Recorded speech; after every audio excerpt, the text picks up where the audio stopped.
Tonight, Christopher Shultis reveals a rather provocative and unusual view of percussion. The rat casket! Next, on Colores.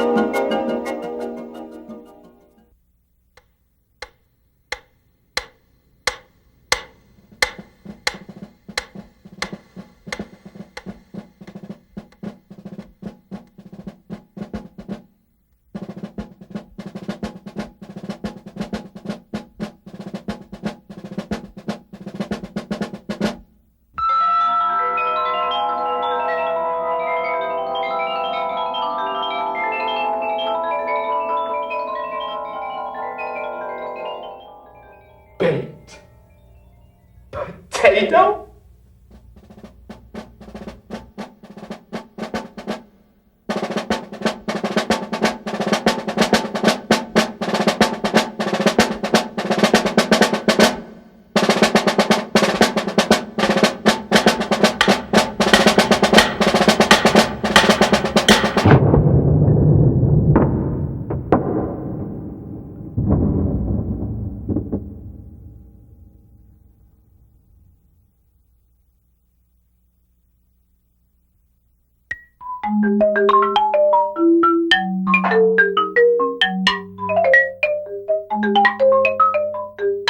The role of a percussionist in other societies has always had a primary role in that society, and I think that that has to do with the ability of not necessarily a drum. I mean, that's sort of the cliche way of looking at this drum as this primal thing. And well, I mean, sure it is. I mean, there's always been drums, and there's always been the ability to and the desire to reproduce rhythm. I mean, the best rhythm, the most interesting rhythm to me is the beating of our hearts, and because that's our functioning way of being alive, and if I were going to somehow describe my sense of being a percussion composer, it's in trying to get close to that, get close to the beating of our hearts, the rhythm of our breath, the music of being alive. I think that's where my music and my sense of what it's like to be a musician resides.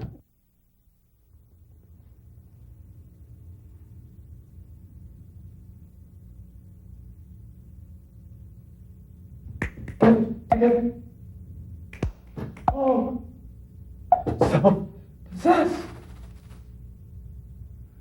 Composed. Undisturbed mouth, which in singing form denotes something that has been gathered. I like the idea of percussion as not just a sound-making device, but instead as a philosophical stance. I think that being a percussionist is a philosophical stance.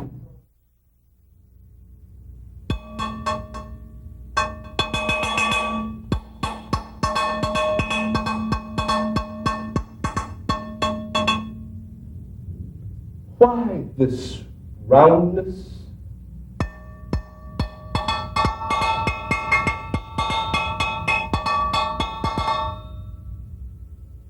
Wheel spoke answers the circle with no way up.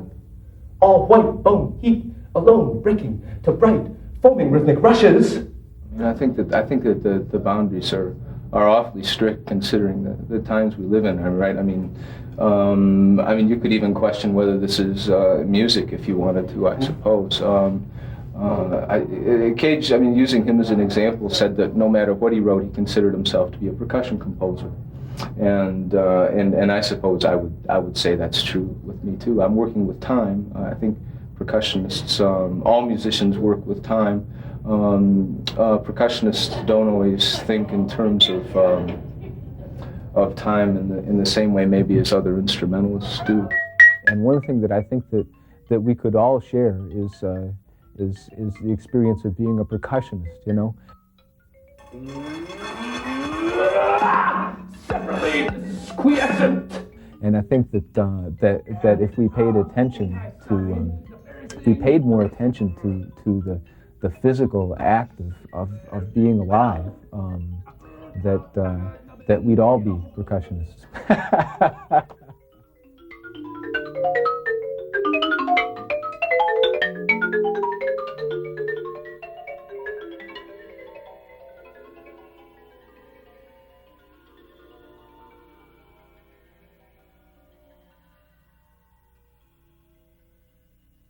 One of the differences between my life as a performer and my life as a composer is that having been primarily a performer in my youth, I really was willing and considered it to be my responsibility to sacrifice myself to this art form, to devote myself wholly to being a performer, and that kind of approach to making music was really important.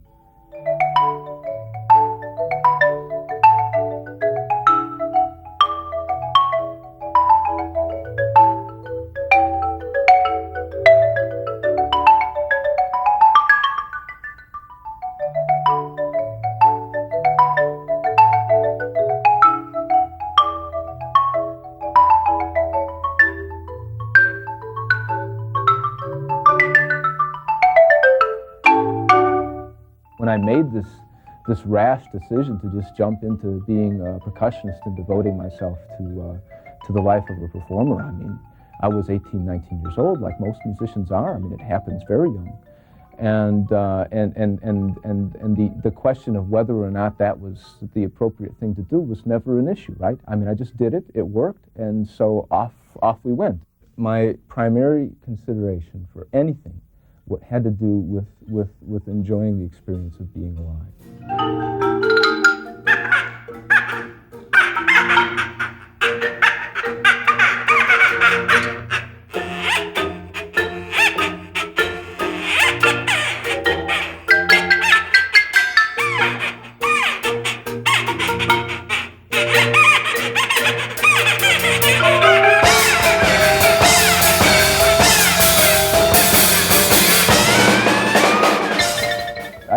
I really saw my role as an artist as being an interpretive artist, and I was committed to as best I could trying to bring to life the intentions of these composers, and in particular modern composers. I mean, living composers. I was especially interested in because I like the idea of being in a relationship with a living person and making their music speak in such a way that they could hear it, you know. And my goal, realized or not, always was to be the percussionist that the composer would have been if they had been themselves a percussionist. And it ended up being a pretty effective way to work. And I did get to work with some really, you know, some really interesting and interesting and unusual composers, and composers who really, I feel, you know, have made an important contribution to music. I really enjoyed playing the instruments, always. The making the music happen, being the interpreter of a piece was the only way I could hear this stuff. So the thing that sort of characterized my work was that I was doing pieces that the only way I could hear them is if I did them, right? I mean, I couldn't buy a record, or I couldn't go to a concert someplace and see it happen. If I wanted to hear the piece, I had to play it, and that's what I really liked, you know.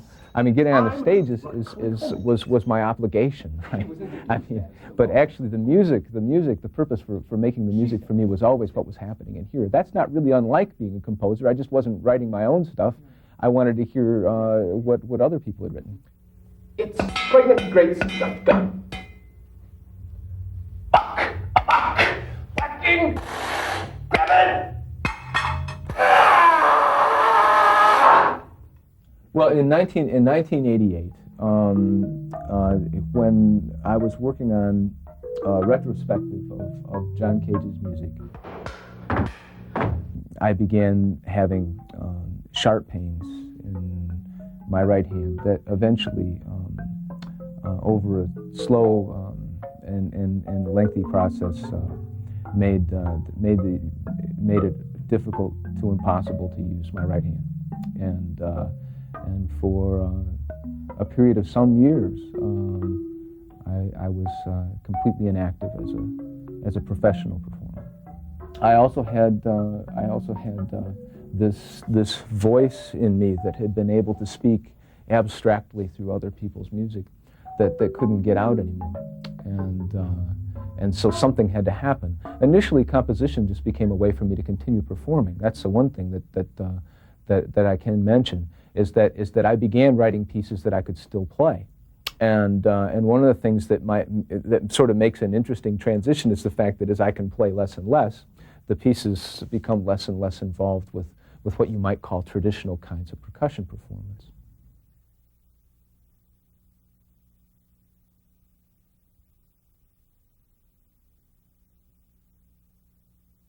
The piece is called Metaphysics, and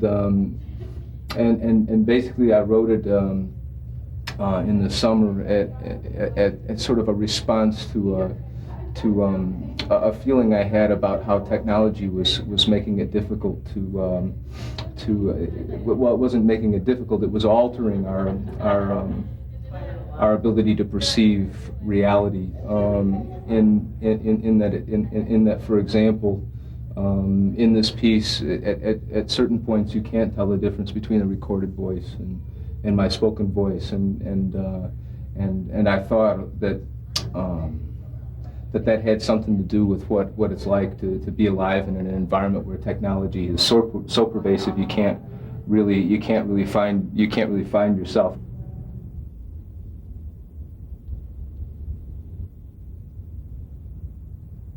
Music is our enemy, because time is our enemy. Time is our enemy, because time never stops. Our measurement is what stops death. Recordings are an illusion of desire, the desire of stopping time, of postponing death. Is what I now sense reality? What does it mean to fix reality in a word processor and record it in a piece of magnetic tape? Recorded music is an illusion. What does it mean to replay the fixity of that illusion? What does this have to do with percussion? Well, that's a good question, because I just did it with a percussion ensemble in Akron for a conference. It was actually in Cleveland, but with the Akron Percussion Ensemble, and the general consensus was that it didn't have much to do with percussion. But then the percussion teacher thought that when you have to rewind the tapes and the sound of the machines when you punch the button and you hear the tapes rewind, he considered that to be a percussive sound, right? And so in his mind, that made it a percussion piece. It was the sound of the tapes when they rewind. The desire of stopping time, of postponing death, illusion. It's what I now sense reality. What does it mean to fix reality in a word processor and record it on a piece of magnetic tape? Recorded music is an illusion. What does it mean to replay the fixity of that illusion as part of the unfixed reality of time? The illusion of reality, the metaphysics of personality, of illusion, knowledge, and epistemology. Being reality. Aristotle said, we believe that knowing and understanding characterize illusion rather than experience. Epistemology. He said that because of the artist's knowledge, he was thought wise.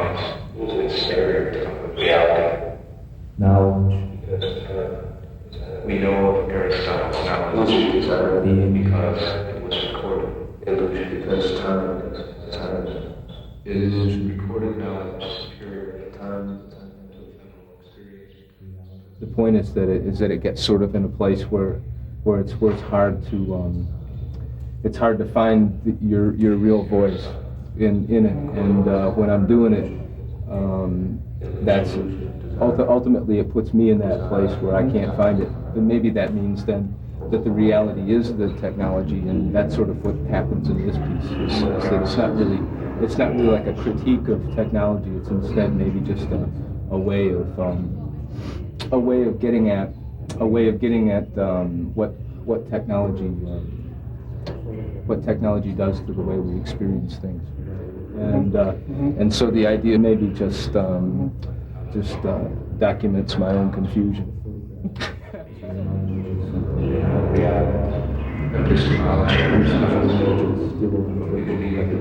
I find it more interesting to make a music that seems to be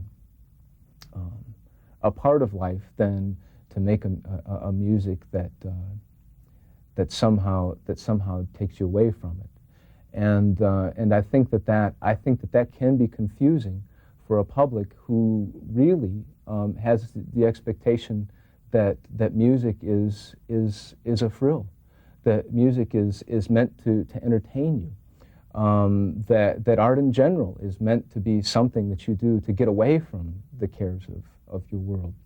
And some of it does that and does it very well. But I think that there's a place, and I imagine it's probably the place in which my work belongs, where art can do something other than that.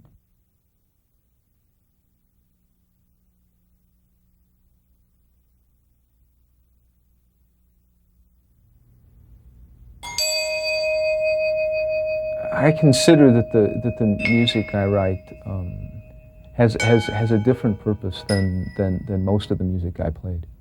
It's maybe more accessible to the performer in some ways, because it doesn't necessarily require hours and hours of practice to prepare that particular piece. Although I would say that it does require hours and hours of practice to have the kind of touch, the kind of musical sensitivity that it takes to make a so-called good sound, right? Whatever that is.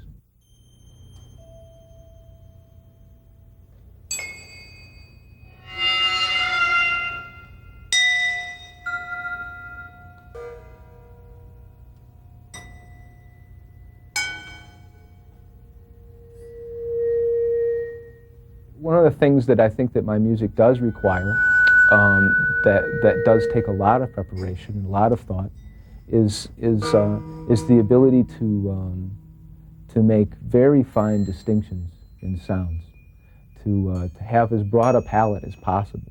You know, I mean, it's sort of like the difference between a painter who uses primary colors because they choose to use them, you know, or because they're the only colors they know, right?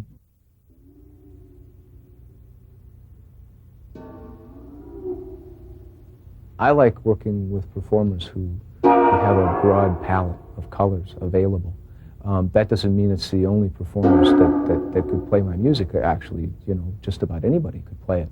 But when I hear performances that have that richness, that comes from a really finely tuned ear and sensibility. I mean, I prefer that for the same reason. I mean, that may sound like it has some kind of an elitist flavor to it, but far from it, right? I mean, it's for the same reason that most of us, if we could afford it, would rather go to a restaurant that has a wider selection of seasonings than salt and pepper, hey? You know, I mean, that's just the richness of the life experience has to do with our ability to discern a wide variety of things. So I prefer performers who can discern those qualities. But on the other hand, the one thing that I would say is that even though it's more accessible to performers who take a liking to the music, I think that to some extent it's more difficult for the audience than some other kinds of music.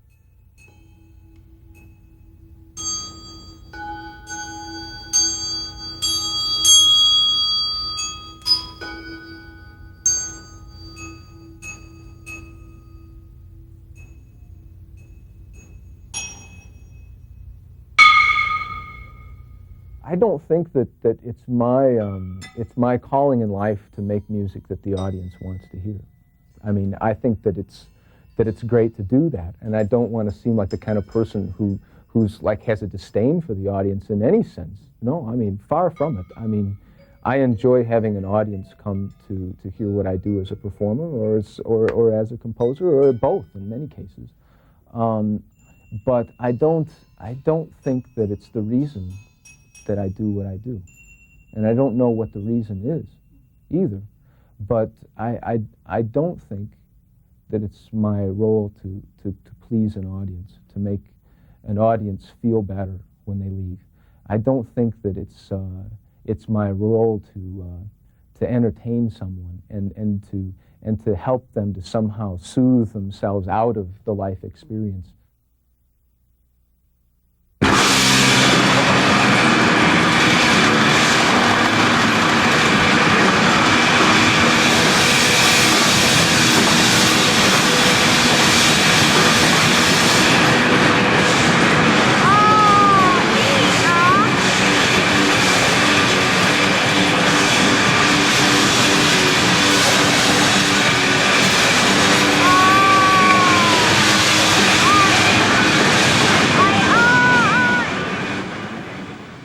My background was in rock music, and I really thought that rock music did some things that classical music just didn't do for me. And one of the things that I liked about it was just the sheer physicality of the volume, you know, of the guitars and stuff, and the drums, and just that visceral quality of just, you know, feeling the walls shaking, you know. And so I wanted to write a piece that had something to say, you know, in the kind of artistic way that I work, that sort of captured that kind of vitality. And so that was one thing that was going on. But the other thing had to do with just the idea of writing for a heavy metal band, period, you know. And the fact that the heavy metal music that I'm familiar with, which is not much, seemed incredibly violent to me, you know, and it seemed to be a kind of music that mirrored the culture, right? And most of my music has nothing to do with mirroring culture, but because of using this medium, I knew that I was headed for trouble, in that in some sense it was going to mirror that culture. And so Decline of the West comes out of my own conception of what heavy metal music was, and my feeling that heavy metal music had to do with a decline, with a cultural decline. Didn't make it uninteresting. I think actually it's really interesting, but I did sort of have this sense that that as a mirror of a culture in decline, that would have something to do with the performance of this piece, and that really bothered me. Most of my music, I like to think of existing as some kind of a model for an experience that is more life affirming than this piece obviously is. And yeah, on some level, Decline of the West has this ambivalence about it that I feel very deeply, between, for example, the all-male heavy metal band that's sort of, you know, dancing and playing themselves into oblivion. There's that one aspect of the culture, and yet on the other side, there's this incantation almost going on with the female narrator, who speaks using only the vowel sounds of Western European colonizing nations. That in that incantation, where those vowels, so essential to the making of language, they can't merge into any kind of communication. I mean, it can't be communicated because it's so fragmented. And yet that's separate. That spoken voice is separate from this act that's going on. But I think that when you experience it gives you a pretty strong sense of being in touch with American culture. I mean, I see it. I see it and I hear it in there. And I don't like it. I mean, I have to tell you, I don't like it. I don't like what I see. And I don't like what I hear either. But maybe sometimes it's important to be confronted by that nonetheless.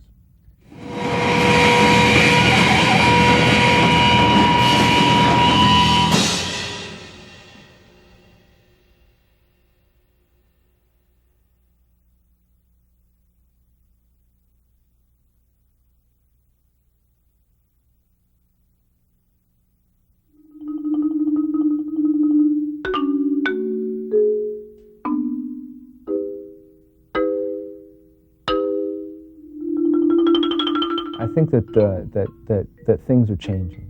I think that specialization is still important. It's still out there, but I think there's a place for experiences that aren't so easily defined. I think that my work exists in that place outside of clearly defined spaces, and because of that, it could appear to be different or to be unusual.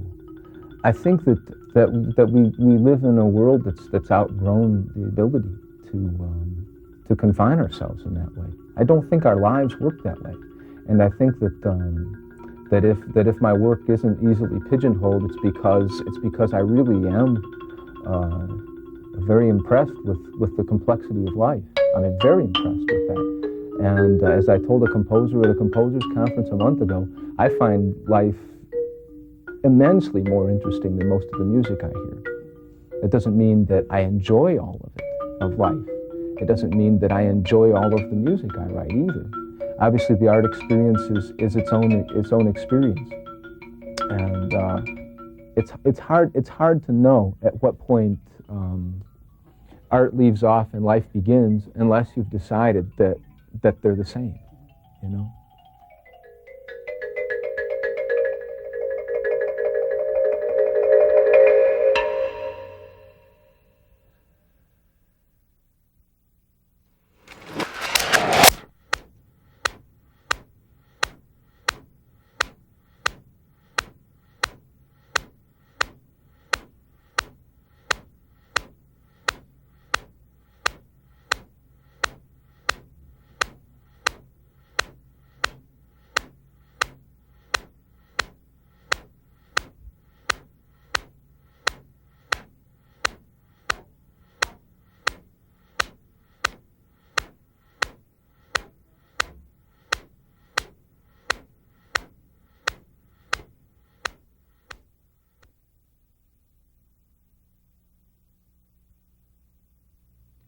For a copy of this Colores program, send $35, which includes shipping and handling, to KNME-TV, 1130 University Boulevard Northeast, Albuquerque, New Mexico, 87102, or call 1-800-328-5663 or 505-277-1227.